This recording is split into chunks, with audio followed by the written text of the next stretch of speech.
Welcome. Tonight we are going to talk about Spartan women. In the ancient world, where women were often confined to the shadows of their homes, expected to be seen but rarely heard, there existed a remarkable exception. In the rugged landscapes of Laconia, in the southern reaches of the Peloponnese, the women of Sparta lived lives that would have been unimaginable to their counterparts in Athens, Corinth, or any other Greek city-state. These were women who ran, who wrestled, who owned property, who spoke their minds in public, and who commanded respect not despite being women, but as an integral part of what made Sparta the formidable military society it became. Tonight, we embark on a journey through time, back to a civilization that flourished over 2 millennia ago, to understand the lives, the challenges, the freedoms, and the unique position of Spartan women in the ancient world.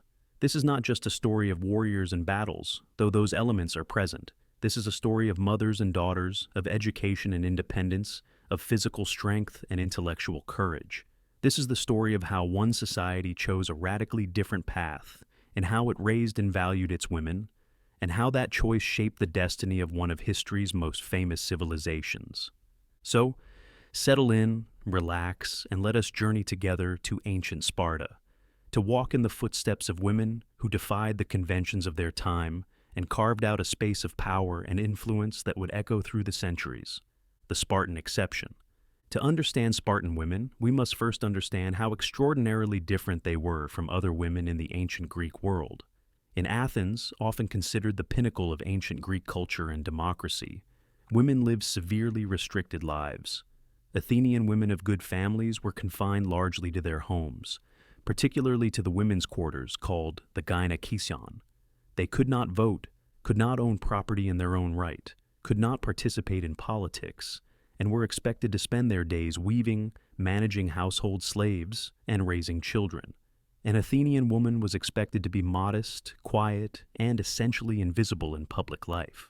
The philosopher and historian Xenophon, writing in the 4th century BCE, described the ideal Athenian wife as one who had seen as little as possible, heard as little as possible, and asked as little as possible. She was to be married young, often at 14 or 15, to a man perhaps twice her age or older, selected by her father without her consultation. Her education, if she received any at all, consisted primarily of learning domestic skills, spinning, weaving, managing a household, and basic literacy if she was fortunate. In Sparta, the picture could not have been more different. Spartan women received a formal education. They trained their bodies through rigorous physical exercise. They owned and controlled property, eventually coming to control a significant portion of Spartan land. They married later in life, typically around 18 to 20 years old, closer to the age of their husbands. They spoke freely in public, offered opinions on matters of state, and were famous throughout Greece for their sharp wit and bold speech. They were expected to be strong, both physically and in character, because their role in society was considered just as vital as that of Spartan men, though expressed in different ways. The poet Euripides, who lived in Athens in the 5th century BCE, wrote critically about Spartan women in his play Andromache, having one character declare, "Even if a Spartan girl wanted to be chaste, she could not be, for they leave their homes to exercise with young men, with naked thighs and loose robes. Intolerable, I say." This Athenian perspective reveals the scandal that Spartan women represented to much of the Greek world. What the Athenians saw as impropriety and danger, the Spartans saw as necessity and strength. But why? Why did Sparta develop such a radically different approach to raising and integrating women into society? The answer lies in the very structure and purpose of Spartan civilization itself. The Spartan system, the agoge and military society. Sparta was, above all else, a military state. Every aspect of Spartan society was organized around creating and maintaining the most formidable fighting force in ancient Greece. The full citizens of Sparta, known as Spartiates, were professional soldiers from the age of 7 until they were 60 years old. This was not a society where men divided their time between farming, craftsmanship, commerce, and occasional military service, as in other Greek cities. In Sparta, citizens did not work in trades or agriculture. They trained for war, and they fought in wars. Everything else was handled by others. The agricultural labor that fed Sparta was performed by helots, a population of people conquered by the Spartans and essentially enslaved, though their status was somewhat different from chattel slavery as practiced elsewhere. The helots outnumbered the Spartans significantly, perhaps by as much as 7-1 or more. This demographic reality created a constant security concern. The Spartans lived in a state of perpetual vigilance, always aware that the people who worked their fields and served in their homes vastly outnumbered them and harbored deep resentment for their subjugation. This is crucial to understanding Spartan women. When Spartan boys reached the age of 7, they were taken from their families and entered the agoge, the brutal state education and training system that would dominate their lives for the next 13 years. During this time, they lived in barracks, trained constantly, were deliberately underfed to encourage resourcefulness and theft, and were forged into warriors through physical hardship and intense discipline. Even after completing the agoge at age 20, young Spartan men continued to live in military barracks, eating in communal messes called sassitia, and were not permitted to live with their wives until age 30. This meant that for significant periods, Spartan men were simply not present in domestic life. They were training, they were on campaign, they were in barracks. Someone had to manage the estates, oversee the helots who worked the land, make economic decisions, and ensure the household continued to function. That someone was the Spartan woman. But there was an even more fundamental reason for the unique position of Spartan women. They were responsible for producing the next generation of warriors. In a society that depended entirely on military excellence for its survival and dominance, the health, strength, and quality of children was paramount. The Spartans believed that strong mothers produce strong children. They believed that women who were physically fit, well-nourished, educated, and strong in character would bear healthier children and raise them to embody Spartan values until the boys entered the agoge and the girls began their own training. This was not about equality in the modern sense. Spartan society was not pursuing gender equality as a philosophical ideal. It was pursuing military supremacy, and the Spartans understood, perhaps better than any other ancient society, that you cannot achieve that goal while keeping half your population weak, ignorant, and confined. Strong, capable women were not a luxury or a progressive ideal. They were a military necessity. Childhood and education. The training of Spartan girls. Let us imagine a girl born in Sparta in the 5th century BCE. Unlike in many parts of ancient Greece, where infant girls were more likely to be exposed, left to die, than boys, particularly in times of hardship, a Spartan girl's chances of survival were relatively good. Sparta needed its daughters as much as its sons, though for different reasons. The moment of her birth would have been attended with the same serious attention given to male births. The baby would be examined by elder women and potentially by elders of the state. While we know more about the inspection of male babies, Plutarch tells us that sickly or deformed male infants were taken to a place called the Apothete, a chasm at the foot of Mount Taygetus, and abandoned there. The evidence suggests that female infants underwent similar scrutiny, though possibly with less severe consequences. If she was judged healthy and strong, the baby girl would be raised with remarkable freedom compared to other Greek infants. Ancient sources tell us that Spartan babies were not swaddled tightly in cloth, as was common elsewhere. The Spartans believed that leaving babies' limbs free would make them stronger and healthier. They were bathed in wine rather than water, supposedly to test their constitution and strengthen them. Spartan nurses were apparently so skilled and their methods so effective that wealthy families from other Greek cities would sometimes hire Spartan women as wet nurses for their own children. From her earliest years, the Spartan girl would have grown up in an environment that was significantly less restrictive than her Athenian counterpart. While boys left home at 7 for the agoge, girls remained in the household, but their lives were far from confined. They would have played outdoors, run freely, and developed physical strength from an early age. Then, perhaps around the age of 7, or shortly thereafter, the young Spartan girl would begin her formal education. This is where the Spartan approach becomes truly revolutionary for the ancient world. While we do not have as detailed descriptions of girls' education as we do for the agoge that trained boys, multiple ancient sources confirm that Spartan girls received systematic physical and intellectual training. The physical education was particularly notable. Spartan girls trained in running, wrestling, javelin throwing, and discus throwing. They exercised in public areas, and at least some of this exercise was done in short tunics or, according to some scandalized foreign observers, in states of partial undress. Plutarch, writing centuries later but drawing on earlier sources, described these exercises in his Life of Lycurgus, the legendary lawgiver of Sparta. He made the girls exercise their bodies in running, wrestling, throwing the discus, and hurling the javelin in order that the fruit they conceived might have vigorous root in vigorous bodies and come to better maturity, and that they, meeting their childbearing with full strength, might successfully cope with the pangs of labor. The purpose, as Plutarch understood it, was eugenic, to produce healthier children, but the effect was to create women who were physically powerful, confident in their bodies, and used to performing in public spaces.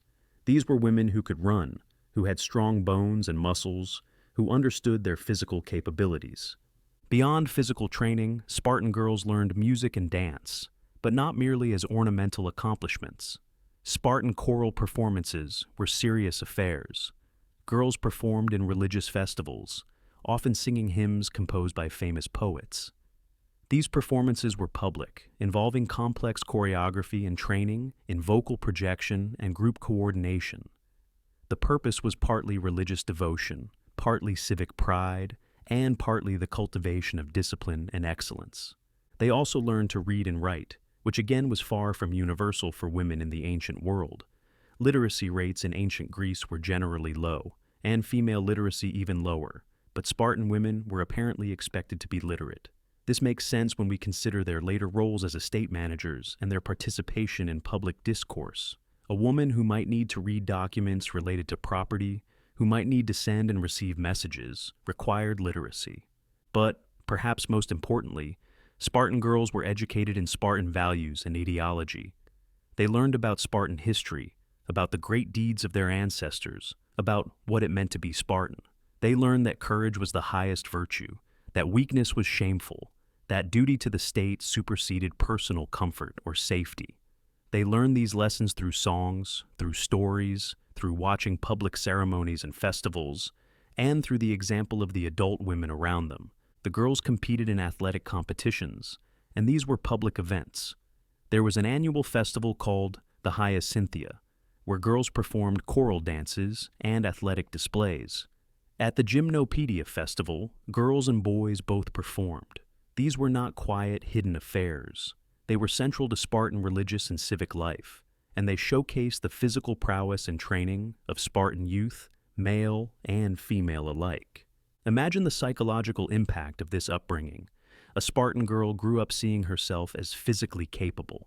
She ran races and knew she could win.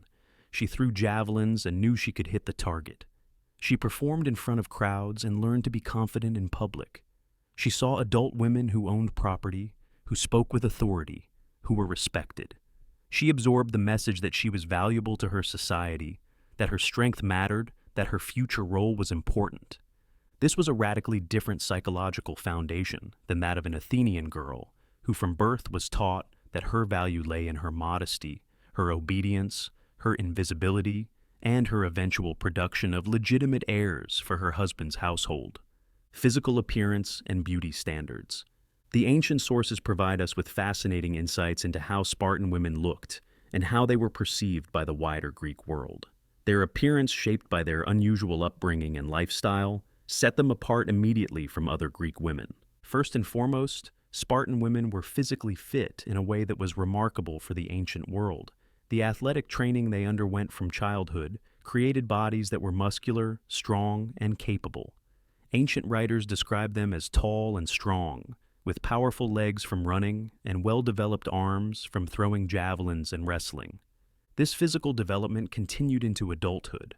Unlike women in other Greek cities who might spend most of their time indoors engaged in sedentary activities like weaving, Spartan women continued to be physically active throughout their lives. They walked freely about the city, managed estates which would have involved physical activity, and maintained their athletic conditioning.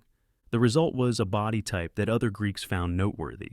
Spartan women were sometimes described as having powerful thighs, a detail that comes up repeatedly in ancient sources. usually mentioned by non-Spartan writers who found this both fascinating and somewhat shocking. To have visible muscular thighs implied a level of physical activity and a style of dress that was completely foreign to other Greek cities, where respectable women kept their bodies covered and unexercised. Their skin, too, would have been different. Women in other Greek cities who followed the ideal of feminine beauty would have had pale skin, protected from the sun by staying indoors or covering up when outside. Pale skin was associated with nobility and femininity. It showed you didn't have to work outdoors. Spartan women, exercising outside and moving freely through their city, would have had sun-touched skin, another marker of their different lifestyle. The clothing of Spartan women also set them apart. They wore a distinctive garment called a pipolos, which was a simple tunic that could be quite short, sometimes coming only to the knee or even above it. This was practical for physical activity, but scandalous to outside observers. The peplos was fastened at the shoulders with pins or brooches, and one side was sometimes left open, creating a slit that revealed the leg when walking. This style of dress earned Spartan women the nickname thigh showers, phanomerides, from other Greeks, a term that was not exactly complimentary. But beauty standards in Sparta itself were different from elsewhere in Greece. While we might expect that a military society focused on strength and utility would have little room for aesthetics, Sparta actually had a strong appreciation for beauty. They simply defined it differently. Physical fitness was seen as beautiful. A strong, healthy body was admired. Bronze statues and pottery depicting Spartan women show them with athletic builds, engaged in vigorous activity. And these depictions seem to have been created with admiration rather than criticism. Spartan women were also famous for their long hair, which they braided and wore in elaborate styles. On their wedding day, Spartan brides had their heads shaved, or their hair cut very short, a ritual we'll explore more later. But throughout most of their lives, they maintained long hair that was carefully tended and styled. This attention to grooming coexisted with their athletic lifestyle. Spartan women were not rejecting femininity. They were simply defining it on their own terms. Ancient observers noted that Spartan women carried themselves with confidence and pride. They walked with strong, purposeful strides. They looked people in the eye when speaking. They took up space in a way that other Greek women were trained not to do. This physical confidence, born from their athletic training and social position, made them instantly recognizable. It's worth noting that Spartan women apparently took care with their appearance while rejecting some of the more elaborate beauty practices of other Greek cities. They didn't use the heavy cosmetics that were becoming fashionable among wealthy Athenian women in later periods. They didn't engage in the complex hair dyeing and elaborate styling with hot irons that we hear about from other parts of Greece. Their beauty routine seemed to be based on the principle that a healthy, strong body maintained through exercise and good diet was the foundation of attractiveness. Foreign observers were often torn between admiration and scandal when describing Spartan women's appearance. They couldn't help but notice that these women seemed healthy, vital, and striking. At the same time, they violated so many norms of Greek femininity that critics often depicted them as immodest or even masculine. Aristotle, writing in the 4th century BCE, suggested that Spartan women were too free and that their lifestyle made them intemperate. But underlying this criticism seems to be an acknowledgement that Spartan women were, in their own way, formidable and impressive. In Sparta itself, the fit, confident, active woman was the ideal. A woman who was weak, who couldn't perform physical tasks, who needed constant protection and assistance, would have been looked down upon. The Spartan value system prized arete, excellence or virtue, and for women, as for men, this included physical capability, marriage, and coming of age. As a Spartan girl approached marriageable age, she entered a period of life that would have been utterly foreign to women in other Greek cities. In Athens, a girl might be married at 13 or 14 to a man twice her age or more, someone she had likely never met before the wedding day. The marriage was arranged entirely by her male relatives, and her own wishes or readiness were not considered relevant. She would move directly from her father's control to her husband's control, from one household to another, with little preparation beyond domestic skills. In Sparta, the path to marriage was dramatically different. Spartan girls married considerably later. typically around 18 to 20 years old. By this age, they had completed their formal education and physical training. They were not children being transferred between households. They were physically mature, educated young women entering into a partnership. The age difference between husband and wife was also much smaller in Sparta. Spartan men married around the age of 20 to 25 after completing their initial training in the agoge, but while still living in military barracks. This meant that couples were closer in age, making the partnership more equal in terms of life experience and maturity than the Athenian model, where a mature man married a girl barely past childhood. But perhaps most striking was the Spartan approach to courtship and mate selection. While marriages were still arranged and required approval from the bride's family, and potentially from the state, there was apparently more room for attraction and compatibility than elsewhere. The public festivals where girls and boys performed athletic competitions and choral dances served, among other purposes, as opportunities for young people to see each other, to evaluate each other's physical fitness and abilities, and potentially to develop preferences. Some ancient sources suggest that Spartan men captured their brides in a ritualized form of bride capture or abduction, though this was likely more ceremonial than violent. The young man would seize his bride, probably with her family's prior agreement, and carry her away. This ritual might have been a symbolic remnant of more ancient marriage customs, but practiced in a society where women were strong enough to genuinely resist if they chose to, it takes on a different meaning. It becomes almost a test of both parties. The groom demonstrates his strength and determination. The bride demonstrates she is worthy of capture. The wedding night itself involved customs that other Greeks found bizarre. After the ritualized capture, the bride's hair was cut short, or her head was shaved, and she was dressed in men's clothing. She would then wait in a dark room for her new husband to come to her. The groom, still living in military barracks, would sneak away from his comrades, spend a short time with his bride, and then return to the barracks before being discovered. This strange ritual has been interpreted in various ways by historians. Some suggest it was meant to ease the transition for Spartan men, who had lived exclusively among males since age 7, and might find the sudden intimacy with a female form jarring. By dressing the bride in masculine attire and cutting her hair, she might seem more familiar. Others suggest it served to emphasize the reproductive purpose of the union. Stripped of feminine adornment, the focus was purely on the biological function. But there may be another interpretation worth considering. The ritual might also have served to emphasize that a Spartan woman was not an ornamental creature, not a delicate flower to be admired for her beauty. She was a partner in the most serious enterprise of all, producing the next generation of warriors. The masculine dress might symbolize that she shared in the masculine virtues of courage, strength, and duty, even as she fulfilled the distinctly feminine role of childbearing. After marriage, the living arrangement remained unusual for some time. The groom continued to live in military barracks with his fellow soldiers, only visiting his wife in secret. This situation could continue for years. The couple would not share a household until the man reached the age of 30 and was permitted to establish his own residence. This meant that the early years of marriage were marked by brief encounters rather than continuous cohabitation. This arrangement had several effects. First, it meant that married women in Sparta enjoyed a level of personal freedom that would have been unthinkable elsewhere. They were married and thus had the status and security that came with marriage, but they were not under the constant supervision of their husbands. They ran their own households, managed their own time, and made their own decisions about daily life. Second, it may have helped maintain the physical fitness and independence that characterized Spartan women. Without a husband constantly present, there was no pressure to conform to domestic routines that kept women indoors and sedentary. Spartan wives continued to exercise, to manage estates, to interact publicly in the city. Third, it created a marriage dynamic that was more about partnership and mutual respect than about domination and submission.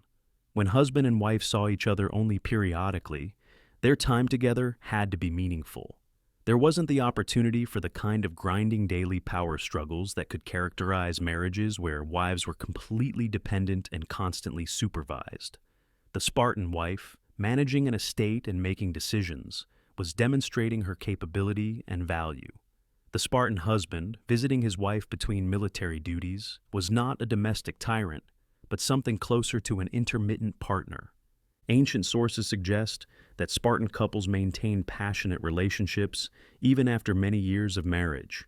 The physician Galen, writing much later, mentions that Spartan husbands and wives continued to desire each other because they didn't spend too much time together. The periodic separation maintained interest and attraction.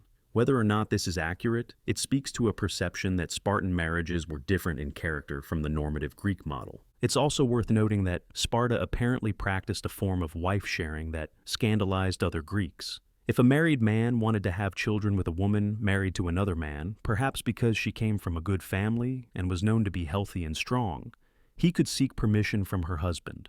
If granted, the arrangement would be made openly and without shame. Similarly, an older man married to a young wife might invite a younger, fitter man to father children with her, if he believed this would produce stronger offspring.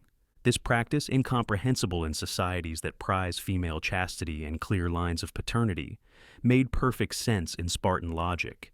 Sparta needed the strongest possible next generation. Personal jealousy or possessiveness could not be allowed to interfere with the production of robust children.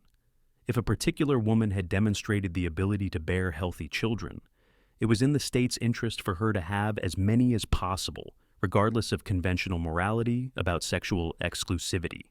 The great legislator Lycurgus, according to Plutarch, positively encouraged this practice. Lycurgus thought it absurd and contrary to nature that people should lock up their wives and keep them under guard so that they alone could father children by them, even if they were past their prime, while others, who might produce better children, were excluded. For Spartan women, this meant that their value was recognized in pragmatic terms, their ability to bear and raise strong children, rather than their value as sexual property whose chastity must be guarded. It's a complicated legacy. On one hand, women were valued for their reproductive capacity in a way that might seem reductive. On the other hand, this valuation gave them a kind of power and security that other Greek women lacked. A Spartan woman who had borne healthy children had demonstrated her worth in the most tangible possible way, and that achievement brought status and respect, property, wealth, and economic power. One of the most remarkable aspects of Spartan women's lives was their relationship with property and wealth. In this area, perhaps more than any other, Spartan women enjoyed advantages that were extraordinary for the ancient world, and that would remain extraordinary for centuries to come. In most ancient Greek societies, women could not own property in their own right. Any property came to them as dowry or inheritance, but it was controlled by their male relatives, their fathers, brothers, husbands, or sons. A woman might have wealth attributed to her, but she couldn't make decisions about it. She couldn't sell land, couldn't enter into contracts, couldn't control her own economic destiny. Sparta was different. Spartan women could own land. They could inherit property from their fathers, not just as a dowry to be controlled by their husbands, but as their own possession. If they had no brothers, they could inherit the entire family estate as an epikleros, a daughter heir, and crucially, they could control this property, making decisions about its management and use. This situation arose partly from practical necessity. As we've discussed, Spartan men were often absent, training, campaigning, living in barracks. Someone needed to manage the family estates, oversee the helots who worked the land, make economic decisions. That responsibility fell to women, and over time, as warfare took its toll on the male population, more and more property ended up in the hands of women, either as widows or as heiresses without brothers. By the 4th century BCE, according to Aristotle, women controlled approximately 2/5 of all the land in Sparta. This was an enormous concentration of wealth and economic power. Aristotle, writing from an Athenian perspective, considered this a serious problem and a sign of Spartan decline. He argued that the Spartans' failure to regulate women properly had led to female dominance and had weakened the state. But, from another perspective, this concentration of property in female hands was a sign of something else entirely. It was evidence that Spartan women had the capability to manage wealth, that they had the education and intelligence to make sound economic decisions, and that Spartan society trusted them with this responsibility. We know that some Spartan women became extraordinarily wealthy. They owned multiple estates, controlled vast tracts of land, and wielded corresponding economic influence. The historian Phylarchus recorded that the wife of King Archidamus II was the richest person in Greece. Another wealthy woman, Chilonis, was famous for her extensive landholdings. These were not women living on allowances provided by male relatives. These were women who controlled genuine economic power. This economic independence translated into social and political influence, even though women could not officially hold political office or vote in Sparta's assemblies. A woman who controlled significant landholdings could affect the contributions to the military system, could influence who had sufficient resources to maintain citizenship, could support or withhold support from particular factions. Wealth, as it always does, bought influence. The dowry system in Sparta was also distinctive. Unlike in Athens, where enormous dowries were expected, Spartan dowries were apparently modest or even non-existent. This makes sense in a society where women could inherit property directly. The point of a dowry in other Greek cities was to provide a woman with some economic security, since she couldn't inherit or own property otherwise. In Sparta, where women could and did own property, large dowries were unnecessary. This system had interesting effects on marriage patterns. In Athens, a family without sons might be desperate to marry off their daughters with large dowries to secure their future, since unmarried women without male relatives to support them faced poverty. In Sparta, a daughter who inherited property was economically secure whether she married or not. Marriage could be based more on compatibility and the production of children than on economic desperation. The wealth of Spartan women became legendary throughout Greece and was frequently commented upon by outside observers, usually in critical terms. Plato, in his Laws, criticized Spartan women for their luxury and license, suggesting they lived lives of shameful indulgence. Aristotle's criticism was more systematic, arguing that the Spartans' failure to control women and female property ownership was a fundamental weakness in their constitution. But what these critics saw as weakness might equally be seen as efficiency. Spartan women, entrusted with property and economic management, generally seemed to have done a competent job. They kept estates running while men were at war. They made sound decisions about agriculture and investment. They maintained the economic foundation that supported the military state. There's also evidence that Spartan women were involved in commerce and economic transactions beyond just managing inherited land. Some apparently bred horses, a prestigious and profitable enterprise. Horse breeding required knowledge, skill, and significant investment, but it could yield substantial returns. Cyniska, a Spartan princess whom we'll discuss more later, became famous for breeding horses and winning competitions at the Olympic Games, not by competing herself, but as the owner of the winning teams. The economic power of Spartan women created a situation where they could not be easily ignored or dismissed. A husband who angered his wife might find himself at a distinct disadvantage if she controlled more property than he did. A son who failed to show respect to his mother might jeopardize his inheritance. This economic leverage translated into genuine domestic power and social influence. It's worth pausing to consider how revolutionary this was. In most of the ancient world, and indeed in most of Europe until quite recently, women's inability to control property kept them in a state of legal and economic dependency. A woman, no matter how intelligent or capable, had to rely on the goodwill of male relatives for her economic survival. This dependency was one of the primary mechanisms by which women were controlled and their behavior constrained. Spartan women, through their ability to own and control property, escaped this dependency to a significant degree. They had economic autonomy, which is one of the foundations of any genuine freedom. A Spartan woman with substantial property could survive very well without a husband. She could make choices about her life that women in other cities simply could not make. This economic power was not unlimited. Spartan women still lived in a patriarchal society with many restrictions on their behavior and roles. But within those constraints, they had carved out a space of genuine autonomy and influence that was remarkable for their time and would remain remarkable for many centuries to come. Motherhood, the highest duty. If we are to understand Spartan women, we must understand motherhood as they understood it. For a Spartan woman, bearing children was not merely a personal experience or a domestic matter. It was her primary contribution to the state, her most important duty, and the source of her greatest honor or deepest shame. From earliest childhood, Spartan girls were told that their role was to produce strong, healthy children who would become warriors to defend Sparta. The entire system of female education and physical training was oriented toward this goal. They exercised so they would have strong bodies for childbearing. They ate well so they would be healthy. They married at a mature age so they would be ready for the challenges of pregnancy and childbirth. When a Spartan woman became pregnant, she had fulfilled the first part of her duty. Ancient sources suggest that pregnant women continued to be physically active, though presumably they moderated their exercise as pregnancy progressed. The belief was that physical fitness during pregnancy led to easier labor and healthier babies. Whether or not this is medically accurate, it certainly contrasts with the approach in other Greek cities where pregnant women might be confined and encouraged to rest. Childbirth itself was dangerous in the ancient world.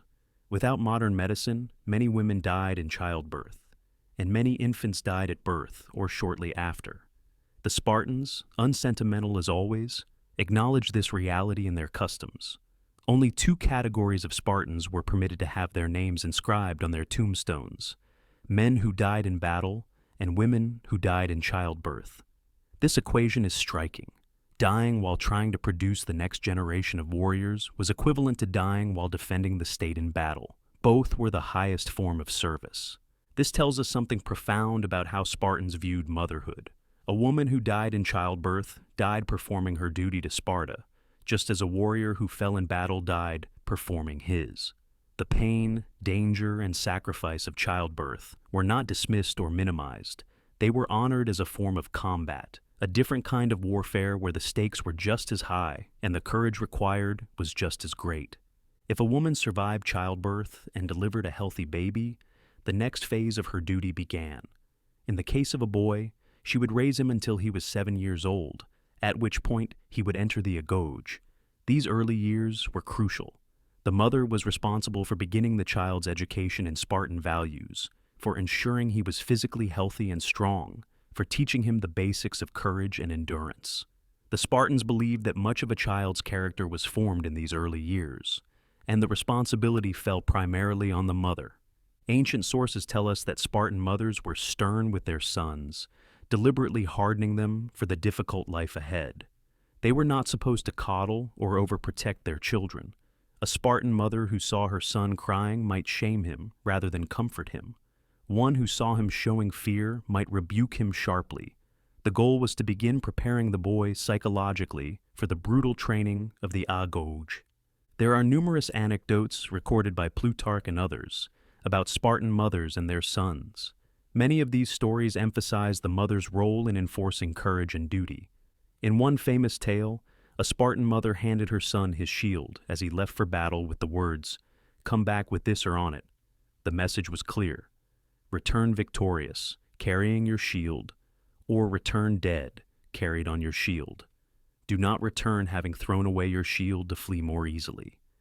Death was preferable to cowardice. In another story, a Spartan mother heard that all but one of her sons had died in battle. She asked only one question: did we win? When told that Sparta had been victorious, she expressed satisfaction. Her sons' deaths in a victorious battle were acceptable. Their survival in a defeat would have been shameful. Whether or not these specific anecdotes are historically accurate, they reflect the Spartan ideal of motherhood, a love that was fierce but never soft, that demanded excellence and accepted no excuses. For daughters, a mother's role continued much longer. She would oversee her daughter's education and physical training, teaching her what it meant to be a Spartan woman. She would prepare her for her future role as a wife and mother, not through lessons in weaving and docility, but through her own example of strength, capability, and dedication to Sparta. The Spartan mother was also responsible for managing the household and estate, especially during her husband's frequent absences. This meant overseeing helot laborers, making economic decisions, and maintaining the property. In doing so, she provided a model of female competence and authority for her daughters. A Spartan girl grew up watching her mother command servants, manage resources, and make important decisions. She learned that women could wield authority, and that this was normal and expected. But perhaps the most psychologically demanding aspect of Spartan motherhood was the requirement to place the state's needs above maternal instinct. When a boy entered the agoge at 7, his mother had to relinquish him to a system that would be deliberately harsh to him. She knew he would be underfed, beaten, forced to fight, and subjected to psychological torment. She had to accept this because it was necessary to create a warrior. If her son died in battle, a Spartan mother was expected to bear the loss with courage and even pride.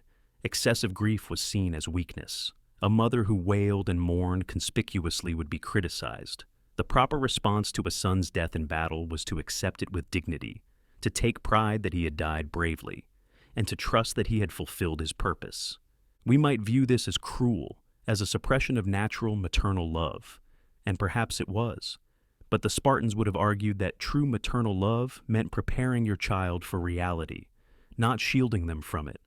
In a society under constant threat, where military weakness meant potential destruction, where the Helot population outnumbered citizens and required constant vigilance, sentimentality was a luxury Sparta could not afford. There's evidence, though, that beneath the stern exterior, Spartan mothers did love their children deeply. The very intensity of their rhetoric about courage and duty suggests strong emotional bonds. You don't need to constantly remind people to be brave about things they don't care about. The famous Spartan mother's statement to her son, "Come back with your shield or on it," is not the statement of someone indifferent to her child's fate. It's the statement of someone who cares so much that she's willing to prefer his death to his dishonor. Some ancient sources suggest that mothers of men who died bravely in battle were honored in Sparta, receiving respect and social status from their sacrifice. A woman who had lost multiple sons in Sparta's service had demonstrated her contribution to the state in the most painful way possible and was recognized for it. The role of grandmother was also important in Spartan society.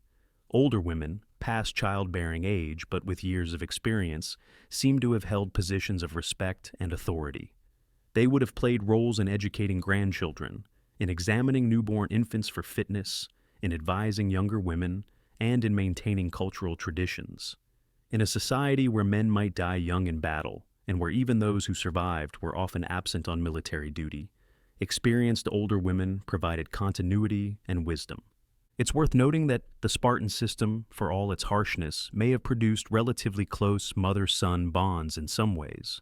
Because fathers were largely absent during a boy's first 7 years, living in barracks and only occasionally visiting their wives, the primary parental figure for young Spartan boys was their mother. She was the main source of authority, education, and emotional connection during his formative years. This might have created stronger mother-son attachments than existed in societies where fathers were more present and dominant in early childhood. The Spartan understanding of motherhood was thus complex. It demanded sacrifice and subordination of personal feeling to state needs. It required women to send their children into danger and to bear losses with dignity. But it also elevated motherhood to a position of highest honor, equivalent to male military service. It gave mothers authority and respect. It recognized in its own austere way that bearing and raising children required genuine courage, the Spartan tongue, wit, wisdom, and bold speech. One of the most distinctive characteristics of Spartan women was their manner of speech. They were famous throughout the ancient Greek world for their sharp wit, their bold statements, and their willingness to speak publicly and directly in ways that would have been shocking for women from other cities. Ancient writers recorded numerous examples of Spartan women's sayings, finding them noteworthy enough to preserve for posterity. The Spartans in general valued brevity and directness in speech. The word laconic, meaning using few words, comes from Laconia, the region where Sparta was located. Spartan men were trained to speak concisely, to avoid flowery rhetoric, and to say exactly what they meant with no wasted words.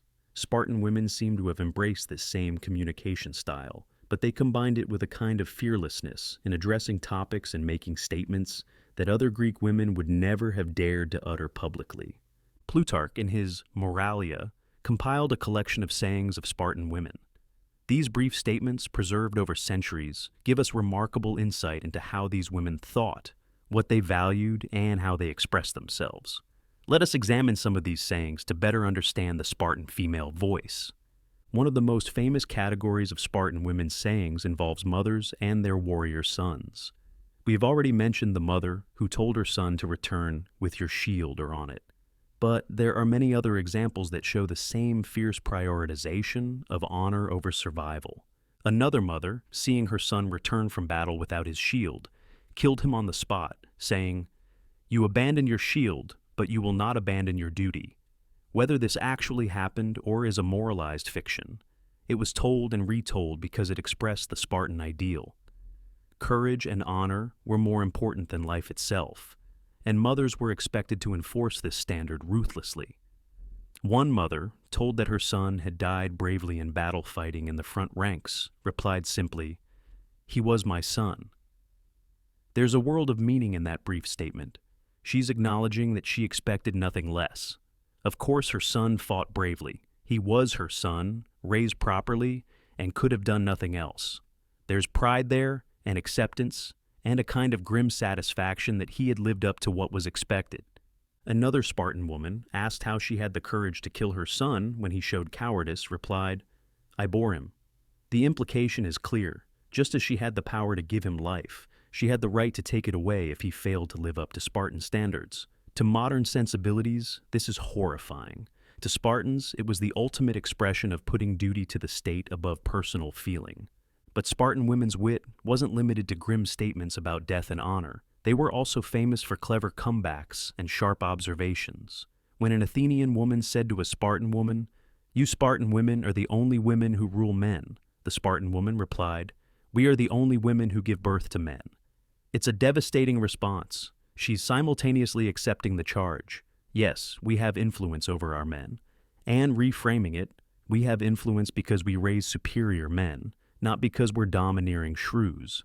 She's also implicitly mocking Athenian women as producing inferior men, sons who are weak enough to need to dominate women to feel masculine.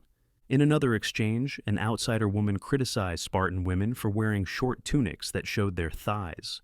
A Spartan woman responded, "At least we can produce men." Again, the response redirects the criticism. Yes, we dress differently, but our way produces warriors. What does your way of delicate modesty produce? These exchanges show women who were quick-witted, unafraid to engage in verbal sparring, and confident in their way of life. They didn't apologize for being different. They didn't explain themselves defensively. They went on the offensive, turning criticism back on the critic. There are also sayings that show Spartan women's concern with practical matters and their no-nonsense approach to life. One woman, asked why Spartan women didn't wear jewelry or fine clothes, responded, "We have better ornaments, good children." This reflects the Spartan value system. The production of excellent offspring was more important than personal adornment. It's also a subtle dig at other Greek women who focused on appearance rather than substance. Another Spartan woman, asked what dowry she brought to her marriage, replied, "My grandfather's virtue." In a society where massive dowries were common elsewhere, Spartan women pointed to family character and bloodline as the true wealth. This reflects both the Spartan value system and the reality that Spartan women could inherit property directly, making dowries less critical. Some sayings show Spartan women's participation in public affairs and their willingness to offer opinions on political and military matters. One woman, asked what she thought about a particular battle plan, offered detailed tactical advice. When someone expressed surprise that a woman would speak on such matters, she replied, "Why shouldn't I speak about things I understand?" This captures the Spartan women's attitude, competence, not gender, determined who could contribute to a discussion. There are also examples of Spartan women offering advice to their husbands and sons on military and political matters, and of these men taking the advice seriously. King Leonidas' wife Gorgo was famous for her intelligence and her political advice. When Persian ambassadors came to Sparta, she reportedly advised the Spartan leaders on how to respond. She was consulted on matters of state, and her opinions were valued. The confidence and directness of Spartan women's speech reflects their social position. In other Greek cities, women were expected to be quiet, modest, and deferential in speech. Loud or assertive women were considered shameful. Women speaking publicly on political or military matters would have been seen as outrageous. But Spartan women, educated and physically trained, managing estates and raising children to be warriors, had credibility. They knew what they were talking about, and they weren't afraid to say it. It's also worth noting that Spartan women seem to have had a robust sense of humor, including about sexual matters. In societies where female sexuality was supposed to be hidden and unacknowledged, Spartan women apparently made jokes and used sexual innuendo freely. One ancient source records Spartan women making bawdy jokes at religious festivals. This wasn't seen as shameful or inappropriate in Spartan culture. It was seen as healthy, as part of being a vital, strong woman. The language Spartan women used among themselves might have been even more direct and colorful than what was recorded by male writers. Ancient sources tell us that Spartan women gathered in groups, that they had their own social circles and gatherings separate from men, and that they discussed topics ranging from household management to public affairs. These female spaces, where women could speak freely among themselves, probably saw even more frank and wide-ranging discourse than the public statements that were recorded for posterity. The education Spartan girls received made this eloquence possible. They were literate, they were taught to think, they were encouraged to have opinions. A woman who can read and reason is harder to silence than one who has been kept deliberately ignorant. The Spartan system, by educating women, created women who could articulate arguments, who could engage in debate, who could match wits with anyone. But it wasn't just education, it was also confidence. Spartan women's physical training and their social role gave them the self-assurance to speak up. A woman who has run races and won, who has thrown javelins and hit the target, who manages an estate and commands servants, who has survived childbirth and raised children, has reason to believe her voice matters. She has demonstrated competence in multiple arenas. Why should she be silent? The sayings of Spartan women that have been preserved are brief, but they open windows into a mindset that was unique in the ancient world. These were women who valued courage over comfort, honor over life, duty over personal desire. They were women who believed in their own competence and weren't afraid to demonstrate it. They were women who could be funny, cutting, wise, and bold, often in the same breath. When we read these ancient sayings today, we might find them shocking or harsh or admirable, depending on our own values. But what's undeniable is that they show women who had voices, who used those voices, and who were remembered for what they said. In a world where most women's voices were never recorded at all, this in itself is extraordinary. Famous Spartan women. Individual stories. While much of our discussion has focused on Spartan women as a group, exploring their collective characteristics and social position, there were individual Spartan women whose names and deeds were recorded in history. Let us look at some of these remarkable individuals who embodied, exemplified, or in some cases transcended the Spartan female ideal. Gorgo, Queen of Sparta.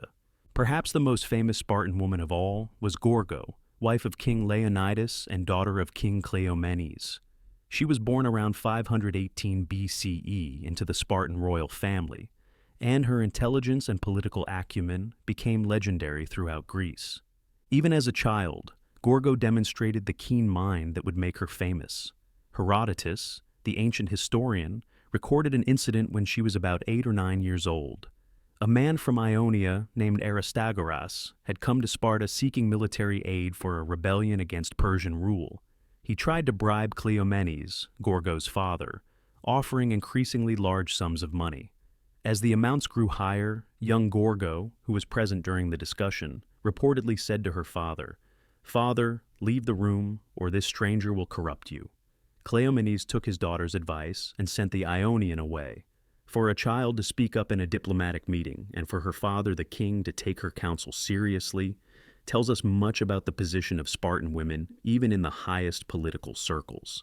As an adult, Gorgo continued to be involved in Spartan political affairs. She served as an advisor to her husband Leonidas, and later, ancient sources credit her with political wisdom that influenced Spartan policy. One famous story involves a secret message from Demaratus, an exiled Spartan king living in Persia, warning Sparta of Xerxes' planned invasion of Greece. The message had been concealed by writing on wooden tablets and then covering them with wax, so they appeared blank. No one could figure out the message until Gorgo suggested scraping away the wax to reveal the writing underneath. Her solution saved the message, and her quick thinking helped give Sparta advance warning of the Persian invasion. When Leonidas prepared to leave for Thermopylae, where he would make his famous last stand with 300 Spartans against the massive Persian army, Gorgo asked him what she should do. Leonidas reportedly told her, "Marry a good man and have good children." These were his last words to her, and they reflect the Spartan value system. The continuation of Sparta through strong marriages and healthy children was the highest priority. Gorgo carried on after her husband's death, continuing to play a role in Spartan affairs and raising their son, Pleistarchus, who eventually became king. Gorgo's life demonstrates that Spartan women at the highest social levels could wield genuine political influence. She advised kings, solved problems that had stumped male advisors, and was taken seriously as a political voice. Her intelligence was celebrated rather than seen as threatening or inappropriate. Cynisca, Olympic champion.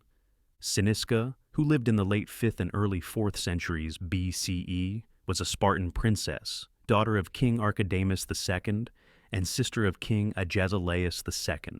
She became famous for an extraordinary achievement. She was the first woman to win at the Olympic Games. Now, women were not permitted to compete in the Olympics. They couldn't even attend as spectators, with the exception of the priestess of Demeter. But the chariot races had a unique feature. The victory went to the owner of the horses, not to the jockey or driver.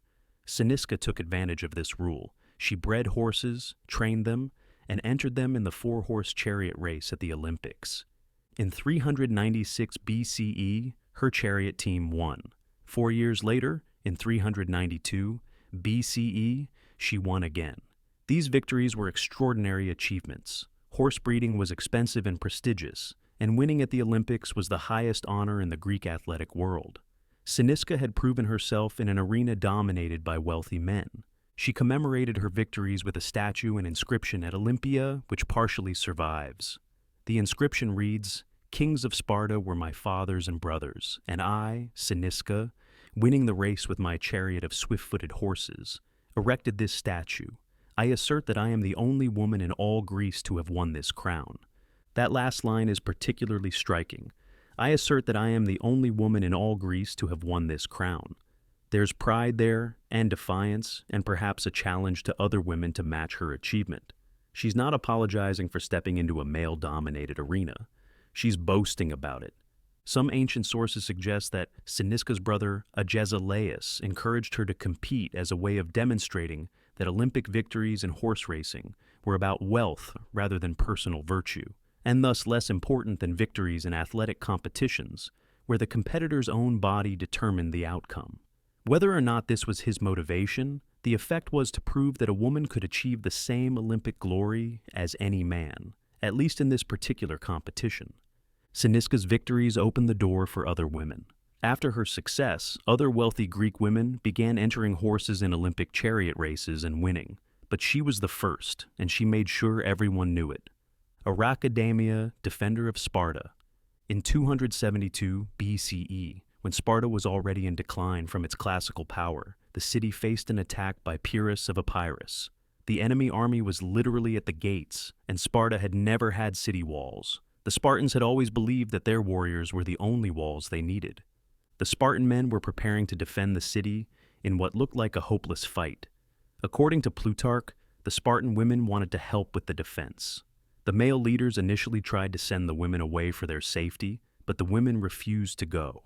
Archidamia, an older woman of high status, appeared before the Senate carrying a sword and speaking on behalf of the Spartan women. She argued that the women would rather die fighting alongside the men than see Sparta enslaved. The Senate agreed that the women could help, and the women worked through the night digging a defensive trench. They weren't capable of fighting in formation like trained warriors, but they could and did perform the heavy labor of digging fortifications, hauling materials, and preparing defensive positions. When Pyrrhus attacked the next day, the Spartans managed to hold him off, partly because of the fortifications the women had built. A few days later, Pyrrhus attacked again. This time, according to the ancient accounts, the Spartan women armed themselves and stood ready to fight if the line broke. They didn't just passively wait to be protected. They prepared to defend their city directly if necessary. Their sons and husbands, knowing that the women they loved were watching and ready to fight, couldn't afford to show cowardice. Archidamia's story shows that even late in Spartan history, when much had changed, Spartan women retained the fierce courage and willingness to act that had characterized them in earlier periods. She didn't ask permission to help defend Sparta. She informed the male leaders that the women would participate, one way or another. Chilone's loving wife and daughter. Chilonis lived in the 3rd century BCE during another turbulent period of Spartan history. She was the daughter of King Leonidas II and wife of Cleombrotus, who was also a claimant to the Spartan throne. When political conflict broke out between her husband and her father, Chilonis faced an impossible choice. Cleombrotus seized power and sent Leonidas into exile. According to Plutarch, Chilonis chose to follow her father into exile, abandoning her husband. She couldn't bear to see her father suffer alone. Later, when fortune reversed and Leonidas returned to power while Cleombrotus was exiled, Chilonis switched sides again, this time following her husband into exile and leaving her father and her children behind in Sparta. When Leonidas decided to execute Cleombrotus, Chilonis pleaded for her husband's life, standing between him and the executioners. Her courage and devotion moved Leonidas enough that he spared Cleombrotus's life, instead forcing him into exile. Chilonis then chose exile with her husband, over comfort in Sparta with her father and children. The story of Chilonis is different from the usual tales of Spartan women, putting duty to the state above personal feeling. Here we see a woman torn between love for her father and love for her husband, choosing to suffer alongside them rather than remain comfortable while they were in distress. It's a more personal, more emotionally complex story, and it reminds us that Spartan women, for all their legendary toughness, still experience deep human emotions and attachments. Argilionis, the proud mother. Argilionis was the mother of Brasidas, one of Sparta's most successful generals in the later years of the Peloponnesian War. Brasidas won several important victories, but was killed in battle in 422 BCE. He was honored as a hero throughout Sparta for his military achievements. After his death, according to Plutarch, some allies from the city of Amphipolis came to Sparta and visited Argilionis to honor her and speak of her son's great deeds. They praised Brasidas as the greatest of all Spartans. Argilionis listened to their praise, but her response was characteristically Spartan.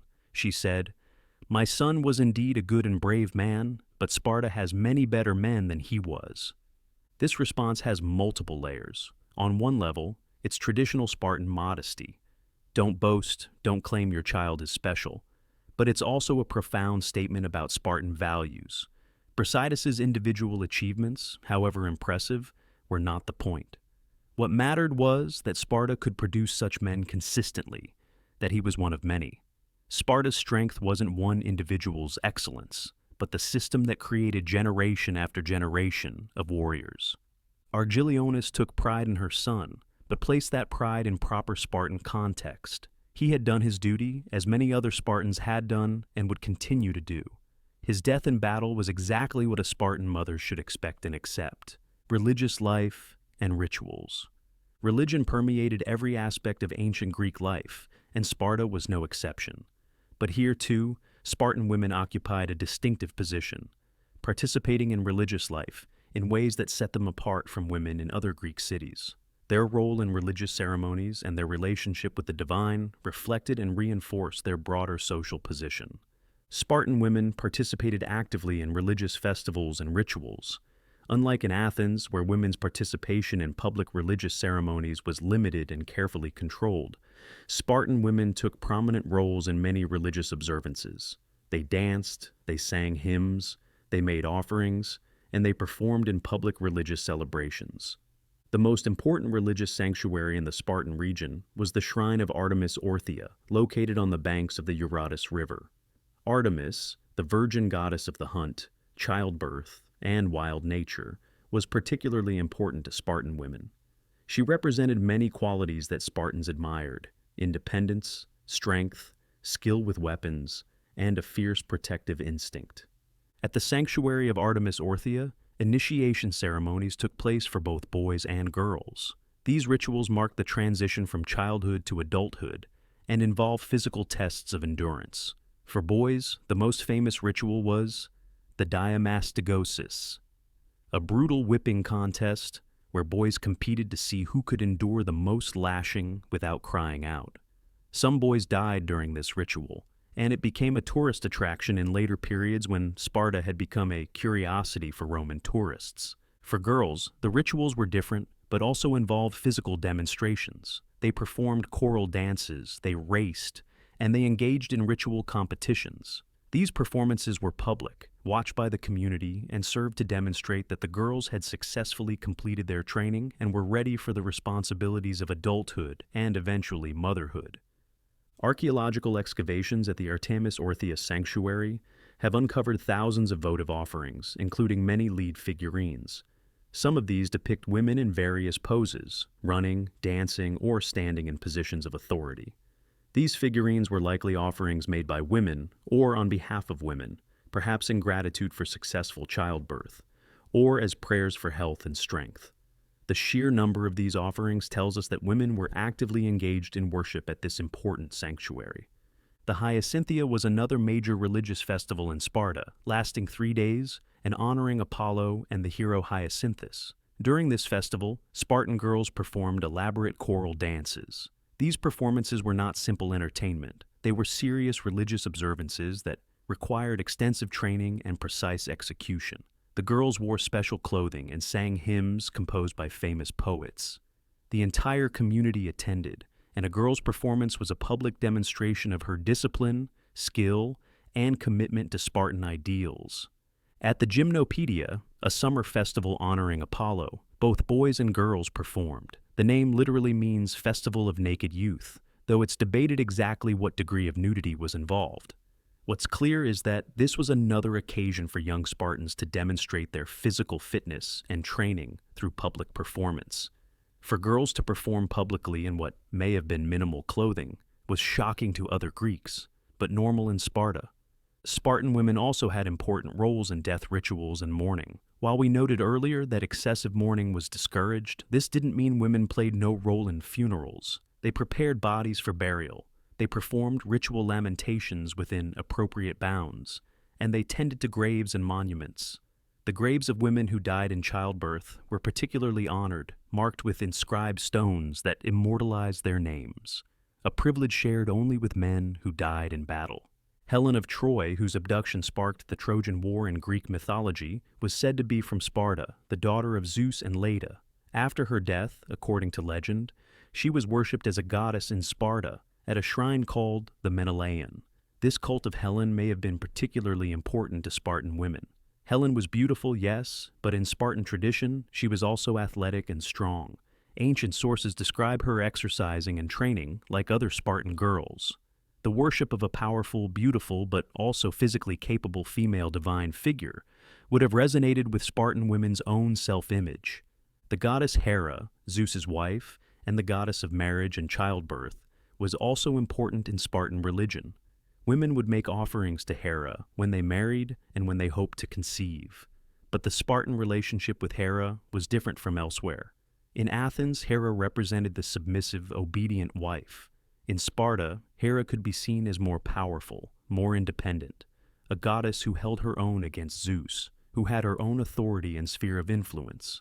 Women also played roles as priestesses in various Spartan cults. While the details are sometimes sparse, we know that certain religious positions were held by women, and these positions came with status and authority. A priestess didn't just perform rituals, she often controlled temple property, made decisions about religious matters, and exercised influence in the community. In a society where religious and civic life were thoroughly intertwined, religious authority translated into social influence. It's worth noting that Spartan religious life, like everything else in Sparta, was oriented toward the community's military needs. Religious festivals helped train young people, religious rituals reinforced Spartan values, and even the choice of which gods to emphasize reflected military concerns. Artemis, goddess of the hunt, was appropriate for a warrior society. Apollo, god of light and order, represented the discipline and organization that military life required. For Spartan women, participation in religious life was not just about personal devotion. It was another arena where they could demonstrate their worth to the community. A girl who performed well in religious dances showed discipline and training. A woman who served as a priestess demonstrated capability and wisdom. A mother who made offerings for her son's success in battle showed proper devotion to Sparta's survival. Daily life, the rhythms of a Spartan woman's day. Let us try to imagine a typical day in the life of a Spartan woman of the classical period. Say, a woman in her 30s, married for over a decade, mother of 3 children, with a husband who is a full citizen and currently in residence, not on campaign or living in barracks. She wakes at dawn, as was common in the ancient world where artificial lighting was expensive and activities were organized around natural light. Her home is likely comfortable, but not luxurious by the standards of wealthy Greeks in other cities. Spartan houses were deliberately kept simple. Ostentatious wealth was discouraged. The furnishings would be functional: beds, storage chests, chairs, but not elaborate decoration or expensive imported goods. Sparta's sumptuary laws, designed to prevent citizens from displaying wealth that might create social divisions, extended to domestic arrangements. She dresses in her peeplos, the simple tunic that was the standard Spartan garment for women. Unlike Athenian women who might spend considerable time on complicated dress arrangements and jewelry, she is ready quickly. She may spend a few moments on her hair, which is long and which she keeps clean and well-groomed, but not excessive time on elaborate styling. Her first tasks involve overseeing the household. She has helot servants who do much of the physical labor: cooking, cleaning, agricultural work on the family's land. But she must give them direction, make decisions about what tasks to prioritize, resolve any problems that arise. This is management work, requiring judgment and authority. She must know what food stores they have, what needs to be preserved or prepared, what maintenance the house and property require. If she has daughters at home, younger than marriage age, she spends time with them, overseeing their education. She might review their reading, discuss Spartan history and values with them, and certainly she ensures they continue their physical training. Perhaps they run together, or practice throwing, or work on their choral performance for an upcoming festival. The physical activity is not just exercise, it's bonding time, teaching time, a chance to instill in her daughters the values and capabilities they'll need as Spartan women. Her sons, if any are still young enough to be at home, under 7, require different attention. She must begin their education in courage and endurance, prepare them psychologically for the agog they'll soon enter. This might mean letting them struggle with tasks rather than helping them immediately, deliberately exposing them to minor hardships, and teaching them not to complain or cry. It's a kind of tender ruthlessness. She loves them and wants them to succeed, and success in their world means being tough enough to survive the brutal training ahead. Mid-morning, she might walk into Sparta proper. Unlike Athenian women who would need male escorts and who would avoid public spaces, she moves freely through the city. She might go to the market to check on prices and supplies, though she doesn't do the shopping herself. That's work for servants. But she needs to know what's available and what things cost to manage the household economy effectively. She might encounter other women and stop to talk. Spartan women gathered in public spaces, conversed freely, and discussed matters of common concern. They might talk about their children, about estate management, about recent military news, about politics. These are not frivolous conversations. These are women who own property, who influence their sons and husbands, who have stake in civic affairs. She might also speak with men she encounters, relatives, neighbors, her husband's friends. Unlike in other Greek cities where women speaking with unrelated men would be scandalous, in Sparta, it's normal. She's a respectable married woman, and she can engage in public discourse without her reputation suffering.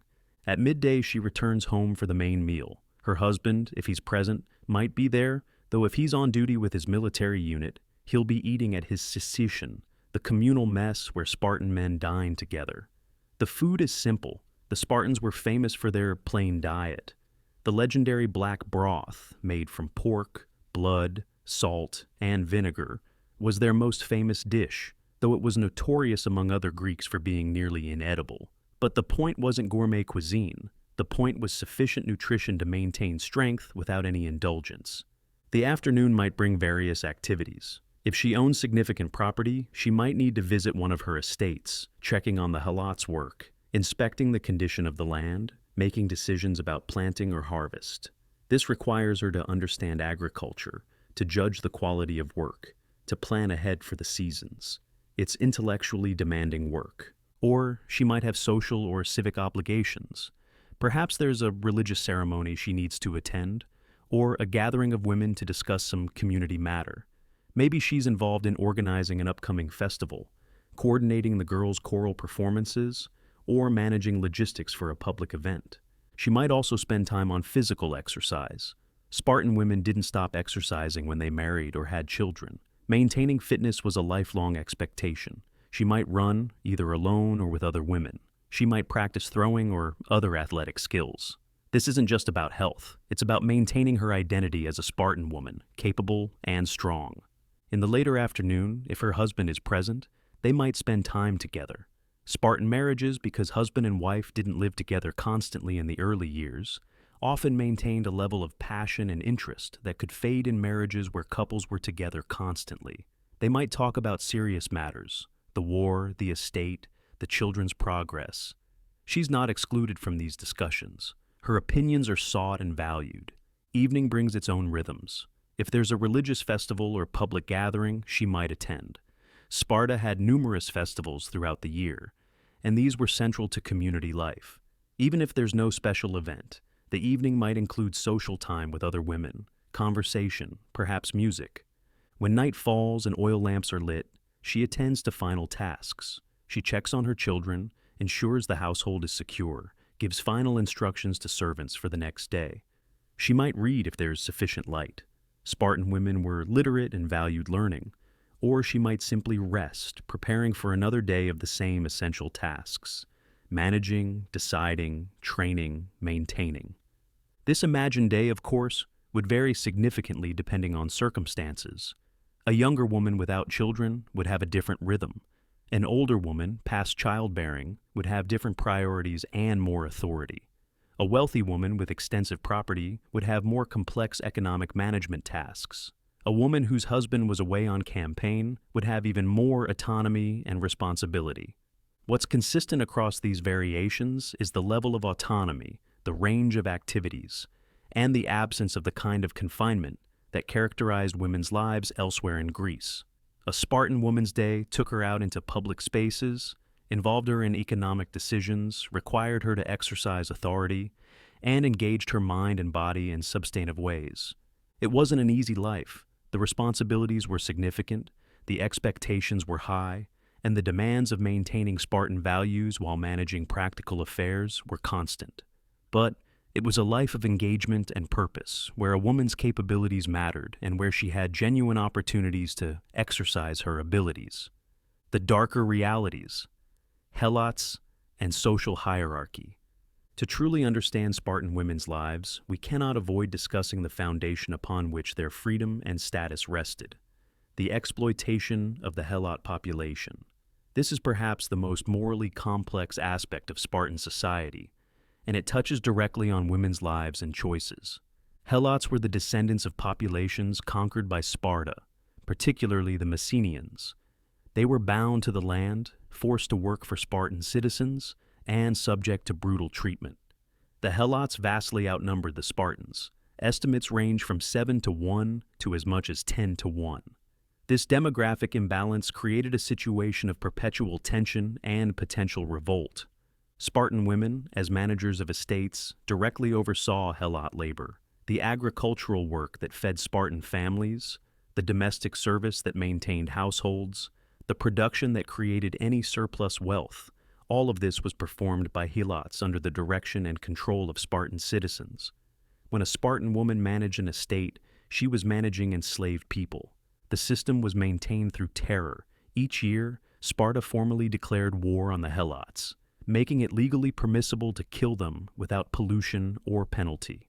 The Krypteia, a secret police force made up of young Spartan men, would hunt and kill helots who seemed strong or rebellious, particularly targeting potential leaders who might organize resistance. This systematic murder was part of how Sparta kept the helot population subjugated. Spartan women participated in this system, directly or indirectly. They benefited from helot labor. They gave orders to helot servants. They ate food that helots had grown. Their entire way of life, the freedom to exercise, to manage property, to participate in public life, was made possible because helots did the agricultural and domestic work that women in other Greek cities might have done themselves. We don't have extensive records of how individual Spartan women treated the helots they controlled. Did some treat them with relative kindness?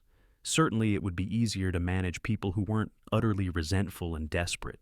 Did some treat them with cruelty? Almost certainly, given the power imbalance and the culture of domination that pervaded Spartan society. What we do know is that Helot women were particularly vulnerable. They were subject to sexual exploitation by Spartan men, and they had no recourse or protection. Children born from such unions would be Helots themselves, adding to the population of the exploited class. Spartan women would have been aware of this, would have known that their husbands or sons might father children with Helot women. How they felt about this, anger, indifference, acceptance, is largely lost to history. The presence of Helots also affected Spartan women's psychology in more subtle ways. The constant awareness of living among a subjugated population that vastly outnumbered you, that might rise in revolt at any moment, created an atmosphere of vigilance and severity. The Spartan emphasis on military strength, on hardening children, on suppressing weakness, all of this was driven partly by the need to maintain control over the Helots. Spartan women's role in raising fierce warriors wasn't just about external threats from other Greek cities. It was about internal security, about ensuring that Sparta had sufficient military power to keep the Helots in subjugation. This reality complicates our understanding of Spartan women's relative freedom. Yes, they had more autonomy than women in Athens. Yes, they owned property and exercised authority, but this freedom existed within, and because of, a system of brutal exploitation. It's impossible to separate the two. It also raises difficult questions about solidarity and empathy.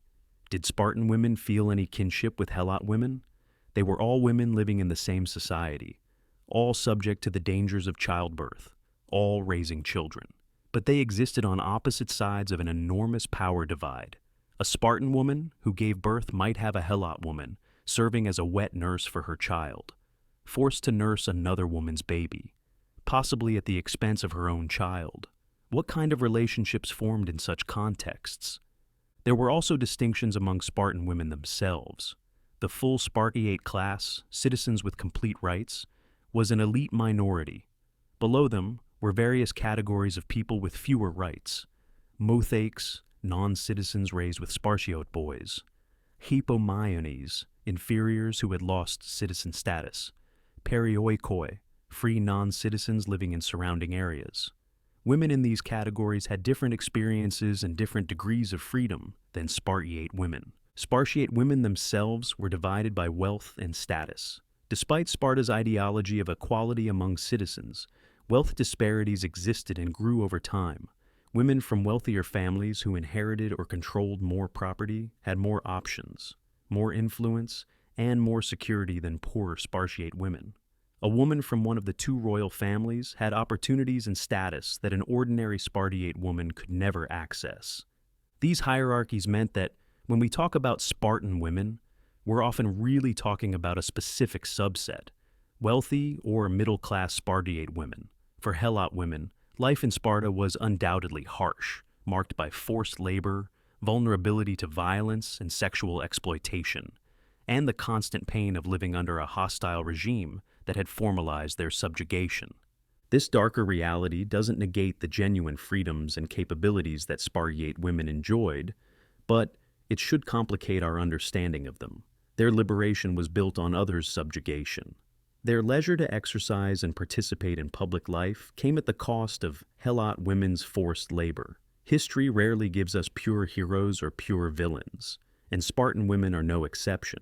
They were both remarkably free for their time and complicit in a system of profound injustice. The decline, how change came to Sparta. The classical period, the height of Spartan power, lasted roughly from the 6th to the 4th centuries B.C.E. During this time, the Spartan system functioned as described, maintaining the largest and most feared army in Greece, ruling over Laconia and Messenia, and producing the disciplined warriors and capable women we've been discussing. But nothing lasts forever, and Sparta's decline, when it came, was intimately connected to changes in the status and role of women. This is not to blame women for Sparta's decline. Rather, it's to understand that the systems that had shaped Spartan women's lives were themselves changing, and these changes both affected and were affected by women. The turning point came with Sparta's victory in the Peloponnesian War in 404 BCE.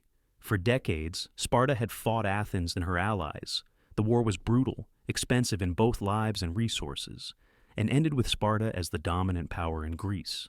But victory came at an enormous cost. Spartan manpower had been declining for generations. The requirements for citizenship were strict. You had to contribute to a military mess.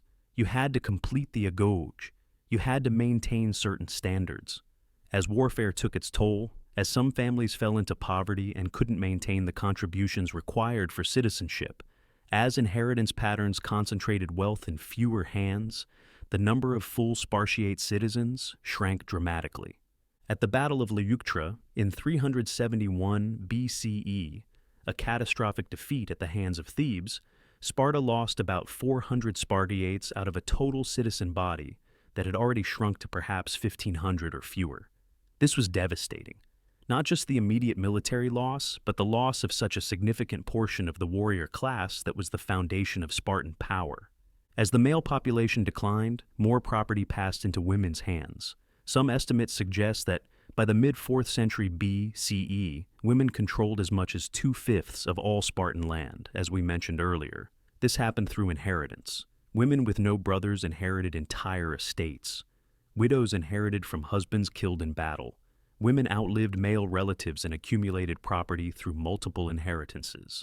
Aristotle and other external observers saw this concentration of property in female hands as a symptom and cause of Sparta's decline. They argued that women had become too powerful, too wealthy, too independent, and that this had corrupted the austere Spartan way of life. Women, they claimed, had pushed for luxury and relaxation of the strict codes that had made Sparta great. There may be some truth to this, though not in the way Aristotle meant it. As women accumulated wealth, they became even more independent and influential.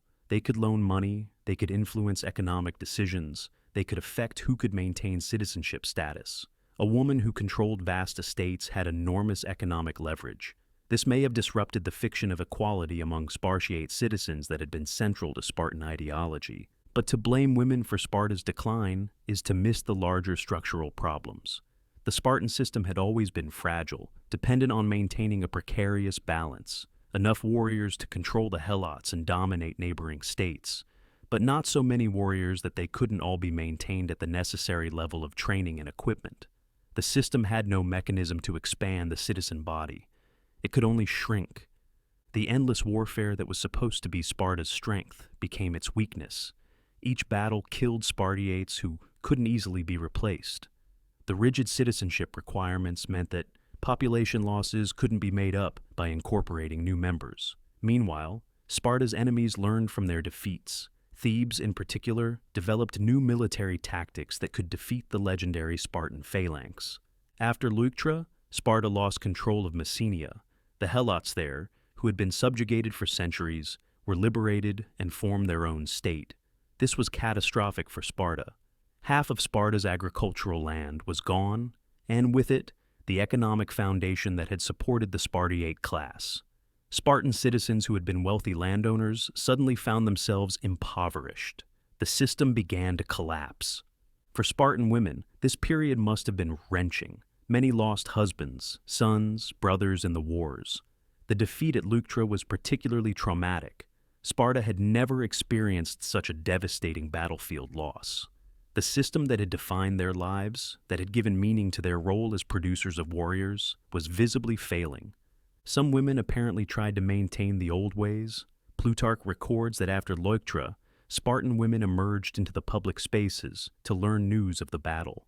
When the casualty lists were read, the mothers and wives of the dead were reportedly rejoicing. Their men had died bravely. Those whose men had survived were said to be ashamed, keeping to their homes. Whether this actually happened or is an idealized story told later, it reflects the Spartan value system. Death with honor was preferable to survival and defeat. But as the 4th and 3rd centuries progressed, Sparta increasingly became a shadow of its former self. The population continued to decline. Various attempts at reform tried to address the problems, but they often created new conflicts and solved nothing. Eventually, Sparta became a minor power, living partly on its legendary reputation, but no longer able to back up that reputation with military might. During this period of decline, it's unclear exactly how women's lives changed. With fewer resources and less stability, they may have lost some of the freedoms they had enjoyed. Or perhaps, as they controlled more property, they maintained or even increased their influence. The sources from this period are less detailed than for classical Sparta, so we're left with gaps in our understanding. What is clear is that by the Hellenistic period, and certainly by Roman times, Sparta had become something of a tourist attraction. People came to see the descendants of the legendary Spartans, to watch reconstructions of their rituals, to marvel at how different things had been. Spartan women remained famous, but now as historical curiosities rather than as living exemplars of a functioning social system. The Romans, who eventually conquered all of Greece, were fascinated by Sparta. Roman writers discuss Spartan women extensively, often holding them up as examples of virtue or vice, depending on the author's perspective. Conservative Romans admired the Spartan women's dedication to producing warriors and their willingness to sacrifice personal comfort for the state. More progressive Romans pointed to Spartan women as evidence that women could handle property, education, and public discourse competently. But this Roman-era discussion of Spartan women was largely about a society that no longer existed in any meaningful form. The living Sparta of the Roman period was a minor town, its famous institutions reduced to tourist performances. The women living there may have retained some cultural memory of their ancestors' unique position, but the social system that had created that position was long gone. External perceptions: how the ancient world viewed Spartan women. Throughout antiquity, Spartan women were a subject of intense fascination, admiration, criticism, and scandal for the rest of the Greek world. The women themselves were living their normal lives according to their own cultural values, but to outsiders, they appeared almost shockingly different from what respectable women should be. We've already mentioned some of the negative views, Athenian playwrights and philosophers who criticized Spartan women for immodesty, excessive freedom, and corrupting influence. But it's worth exploring these external perceptions more systematically, because they reveal as much about the cultures doing the criticizing as about Sparta itself.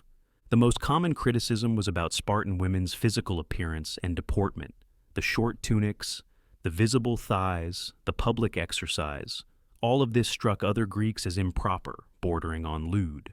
In a culture where respectable women were supposed to be covered, to stay indoors, to be pale and soft, the Spartan woman who ran and wrestled in public in minimal clothing was violating fundamental norms of feminine modesty. Some critics suggested that Spartan women were essentially available sexually, that the combination of their husband's absence, their freedom of movement, and their immodest dress made them promiscuous. This was almost certainly unfair. Spartan women's sexual behavior was actually quite regulated, though differently than in other cities. The wife-sharing practices we discussed earlier were done openly and with permission, not as secret affairs. But to outsiders, women who had such freedom must surely be morally loose. Aristotle's critique was more sophisticated. He argued that Sparta's problem stemmed from its failure to regulate women properly. In his Politics, he wrote, "The legislators wanted to make the whole state hardy and temperate, and they have carried out their intention in the case of the men, but they have neglected the women, who live in every sort of intemperance and luxury. The consequence is that in such a state, wealth is too highly valued, especially if the citizens fall under the dominion of their wives after the manner of most warlike races. And accordingly, the women had complete license. What difference does it make whether women rule or the rulers are ruled by women? The result is the same." For Aristotle, women controlling property and having influence over their husbands was a fundamental flaw in the Spartan constitution. He believed it led to the pursuit of wealth, to luxury, and to the corruption of proper values. Interestingly, he acknowledges that in most warlike races, women tend to have significant influence. He's aware that Sparta isn't unique in this respect among military societies, but he still sees it as a problem. Xenophon, an Athenian who actually spent time in Sparta and admired much about Spartan society, had mixed views of Spartan women. In his Constitution of the Spartans, he described Lycurgus's regulations for female physical training and explained the eugenic rationale: strong mothers produce strong children. He presents this somewhat neutrally as a logical approach to producing warriors, even if it diverges from Athenian practice. But in other works, Xenophon expressed more conventional Greek views about women needing male supervision and control. He seemed to admire certain aspects of Spartan women's training, while being uncomfortable with their overall freedom and influence. Plato had perhaps the most complex relationship with Spartan women in his philosophy. In his Republic, when designing his ideal state, he advocated for women to receive the same education as men, and to serve as guardians, warrior rulers, alongside men. He explicitly rejected the notion that women were inherently unsuited for philosophy, politics, or warfare. His reasoning was utilitarian. The state needed to use all available talent, and it was wasteful to leave half the population untrained and unutilized. Where did Plato get these radical ideas? Almost certainly from observing Sparta. His ideal of women training physically, receiving education, and contributing to the state beyond just childbearing was essentially the Spartan model taken to its logical extreme. He pushed further than Sparta did, advocating for women as actual warriors and rulers, but the foundation was Spartan practice. Yet Plato also criticized real Spartan women in his laws, suggesting they had become corrupted by luxury and had departed from their proper role. For Plato, the theoretical principle of educated, capable women was sound, but he felt that actual Spartan women had taken it too far in the direction of personal indulgence rather than service to the state. In general, Greek philosophical and literary responses to Spartan women can be grouped into a few categories. Scandalized conservatives who saw them as violating fundamental gender norms and blamed them for Sparta's problems. This camp includes Euripides in his plays, Aristotle, and many conventional Greek citizens who found the whole Spartan approach to women disturbing. Pragmatic admirers who recognized that the Spartan system produced healthy children and maintained a formidable military state, even if the methods were unconventional. This camp includes Xenophon in some of his writings, and some Roman authors who valued military effectiveness above social convention.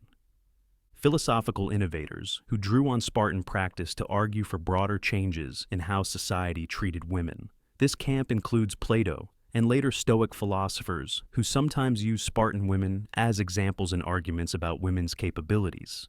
Satirical commentators who use Spartan women as figures of fun, as representations of gender chaos and inverted social order.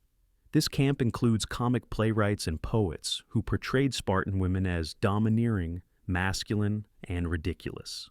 What's fascinating is that, despite the criticism and scandal, people couldn't stop talking about Spartan women. They were memorable, they sparked debate, they challenged assumptions.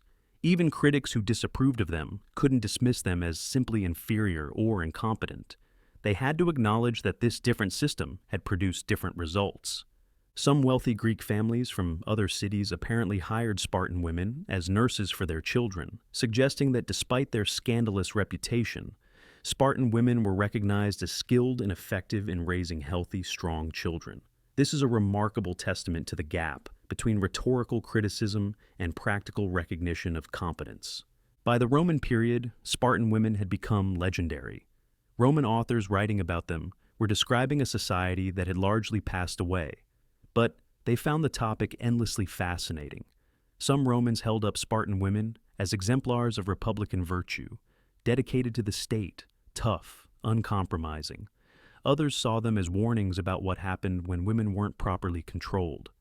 Roman women of the upper classes, some of whom received educations and managed property, may have looked to Spartan women as historical precedents for their own claims to capability and influence.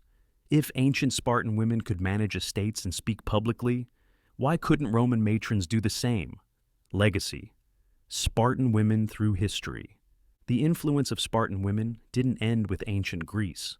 Throughout Western history, people have returned again and again to the example of Spartan women, using them in arguments about women's capabilities, proper roles, and potential. During the Renaissance, when European scholars rediscovered and intensively studied classical texts, Spartan women came back into discussion. Humanist scholars debated whether Plutarch's accounts were accurate or exaggerated. They argued about whether the Spartan system had been admirable or corrupt. And women's education became a topic of renewed interest, with some reformers pointing to Sparta as proof that educated women could contribute to society's strength rather than undermining it. In the early modern period, as European nation-states developed and warfare became increasingly central to state power, some thinkers looked to Sparta as a model of militarized society. The role of Spartan women in raising warriors became particularly interesting to those concerned with creating patriotic, military-minded populations. If you wanted to build a nation of strong soldiers, some argued, you needed to start by ensuring that mothers were healthy, educated, and dedicated to the state's military needs. The Enlightenment brought new discussions about women's rights and capabilities. Mary Wollstonecraft, in her groundbreaking A Vindication of the Rights of Woman, 1792, referenced Spartan women as evidence that women were capable of more than contemporary European society allowed them. She argued that if women received proper education and physical training, they would be stronger and more capable, better able to fulfill their duties as mothers and citizens. During the French Revolution, when the revolutionaries looked to ancient republics for inspiration, Sparta became a frequent point of reference. Revolutionary women in France sometimes held up Spartan women as models, dedicated to the republic, willing to sacrifice for the public good, physically strong and morally courageous.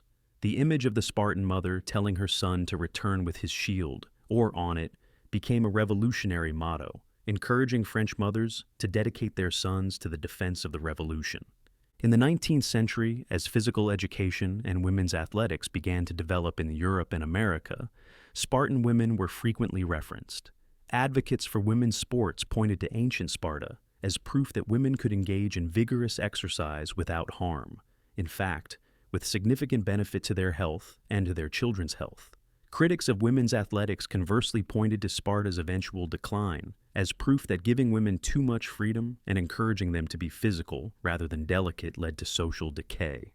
The debate over women's suffrage in the late 19th and early 20th centuries also invoked Spartan women. Suffragettes pointed out that throughout history, there had been societies where women had more rights and freedoms, and that these societies hadn't collapsed into chaos.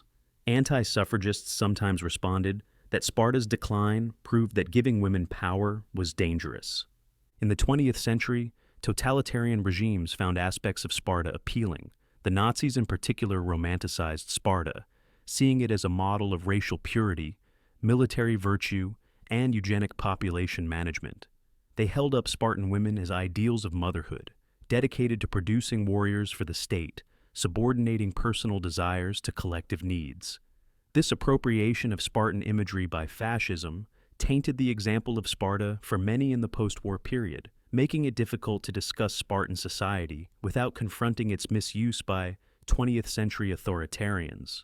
Modern feminism has had a complex relationship with Spartan women. Some feminists have celebrated them as examples of women who exercise power, owned property, and live more freely than other women in the ancient world. They've pointed to Sparta as proof that patriarchy isn't monolithic, that even in ancient times, different societies organized gender relations in dramatically different ways. Other feminists have been more critical, noting that Spartan women's freedom existed within a brutally oppressive system based on slavery, that it was granted not out of respect for women's inherent rights, but because it served the military state's needs, and that Spartan women themselves were complicit in the exploitation of Helot women. From this perspective, Spartan women are not models of liberation, but examples of how some women can gain privilege within oppressive systems by participating in the oppression of others. In academic scholarship, the study of Spartan women has become increasingly sophisticated.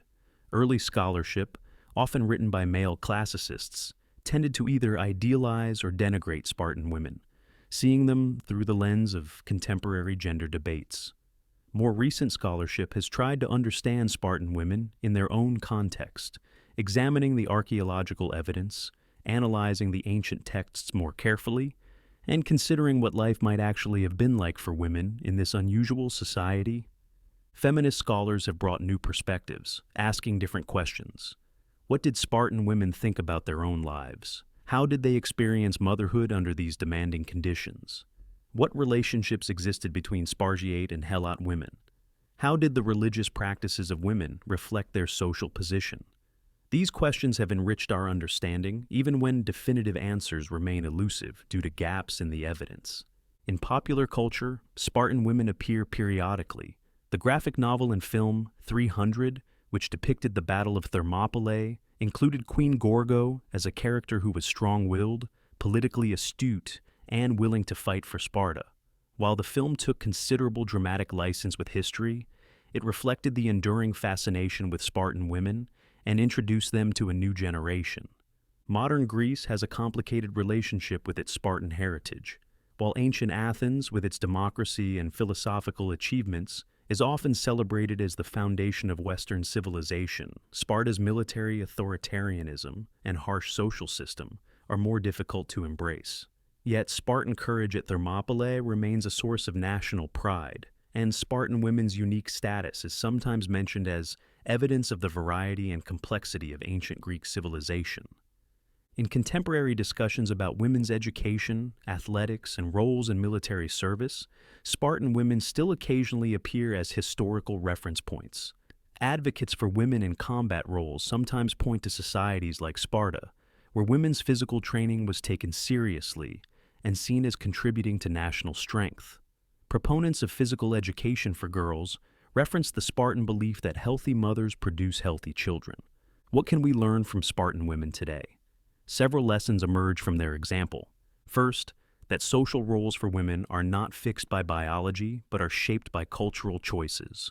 Sparta chose to train women physically, to educate them, to give them economic power, and to value their contributions beyond childbearing. Other Greek cities made different choices, resulting in dramatically different outcomes for women. This shows that claims about what women naturally are or can do are historically contingent, varying dramatically across cultures. Second, that empowering women can serve practical purposes beyond justice or equality. Sparta didn't give women more freedom because of philosophical commitment to gender equality. They did it because it worked. It produced healthy children. It maintained estates while men were at war. It created a functional society. This pragmatic approach yielded real benefits for women, even if the motivation wasn't what we would now call feminism. Third, that women's liberation in one area doesn't automatically translate to universal freedom or justice. Spartan women had remarkable autonomy compared to other ancient women, but they lived in a society built on slavery and accepted brutal practices. This reminds us that progress is often partial, that freedoms can coexist with oppressions, and that we should be wary of simple narratives about advanced or backward societies. Fourth, that when women have power and education, they use it capably. Spartan women managed complex estates, raised children, participated in public discourse, and generally demonstrated competence in every arena where they were given opportunity. This historical example argues against claims that women are inherently unsuited for authority or management. Fifth, that strong women don't necessarily undermine traditional femininity or social order. Spartan women were athletic and powerful, yet they also cared about beauty, maintained their appearance, bore and raised children, and participated fully in religious and social rituals. They were simultaneously strong and feminine, capable and nurturing, public and domestic. They defied the false dichotomy that women must be either strong or feminine, either capable or maternal. The legacy of Spartan women is thus rich and multifaceted.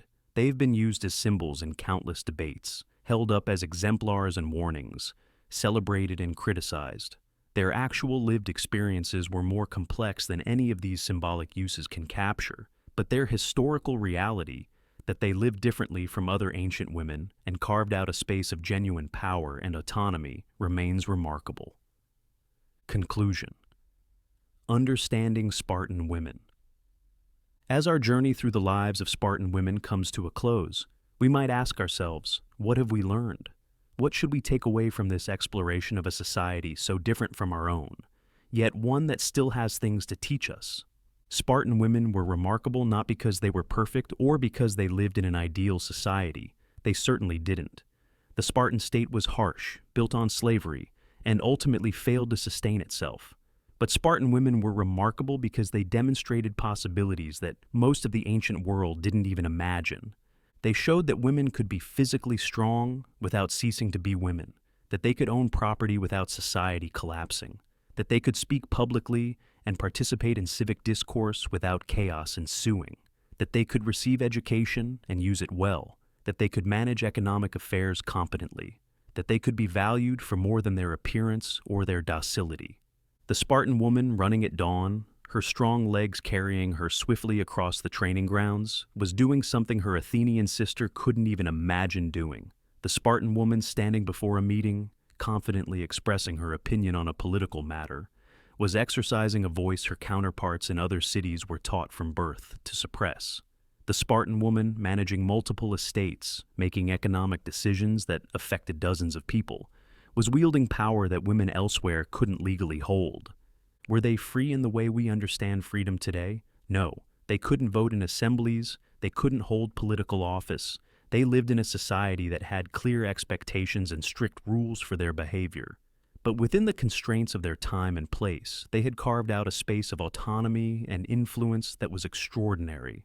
Their lives required courage, the courage to send sons into brutal training and warfare, the courage to manage households and estates with absent husbands, the courage to speak boldly when convention suggested silence, the courage to be different from every other woman in Greece and to bear the criticism and scandal that came with that difference.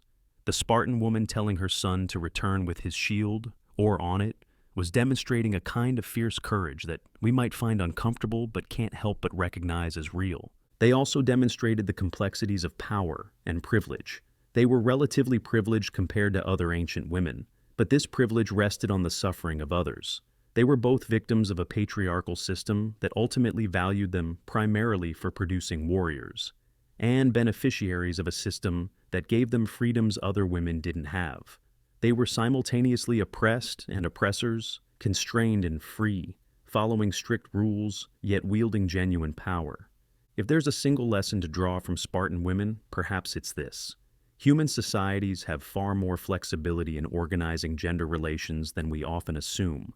The roles men and women play, the rights they have, the capabilities they're encouraged to develop. All of these are choices societies make, not fixed laws of nature. Sparta made unusual choices and produced unusual women as a result. These women excelled at running, at managing property, at public speaking, at raising children, at making difficult decisions, at maintaining courage in the face of loss. They were literate and educated. They were strong and healthy. They were respected and influential. They were imperfect human beings living in an imperfect society, doing the best they could with the circumstances they had been given, and often exceeding what anyone might have expected. When we read about the Spartan mother who could watch her son leave for battle and tell him to return with his shield or on it, we might recoil at the harshness of it. But we might also recognize that she was preparing him for a reality she couldn't change, that she was trying to give him the psychological armor he would need to survive, that she was doing what she thought was necessary out of a fierce and terrible love. When we learn about Gorgo solving the puzzle of the hidden message that no one else could solve, we see a woman whose intelligence was recognized and valued. When we hear about Siniska proudly proclaiming herself the first woman to win at Olympia, we see a woman seizing opportunities in a male-dominated world. When we encounter Arachidamia leading women to help defend Sparta with sword in hand, we see courage and determination that transcends gender. The women of Sparta lived more than 2,000 years ago in a society radically different from our own. Yet their stories still resonate. They remind us that women have always been capable, have always had agency, have always found ways to exercise power and influence even in systems designed to limit them. They remind us that history is complex, that progress is uneven, that freedom can mean different things in different contexts. As you settle into sleep tonight, perhaps you'll dream of ancient Sparta, of women running under the Mediterranean sun, of mothers watching their sons train for battle, of priestesses performing sacred rituals, of property owners making decisions that would shape their community's future. Perhaps you'll imagine what it might have been like to be a Spartan woman, to live with both the burdens and the privileges of that unique position. The women of Sparta are long gone. Their society has fallen into ruins, but their memory persists. They showed the ancient world what women could be when given the chance.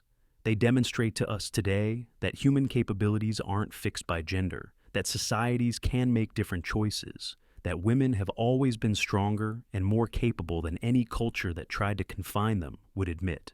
And so, We close this documentary journey having walked for a time alongside women who ran when others told them to be still, who spoke when others told them to be silent, who owned property when others told them to be dependent, who raised warriors while being warriors in their own right.